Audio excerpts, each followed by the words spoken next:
এখন আমরা কুষ্টিয়াতে আছি, বিখ্যাত সেই কালাই রুটি খাওয়ার জন্য আসছি।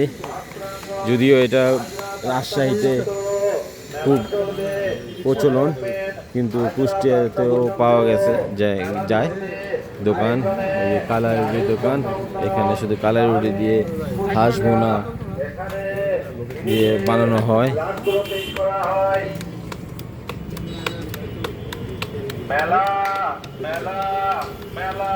দেখছেন, এই দিয়ে দিল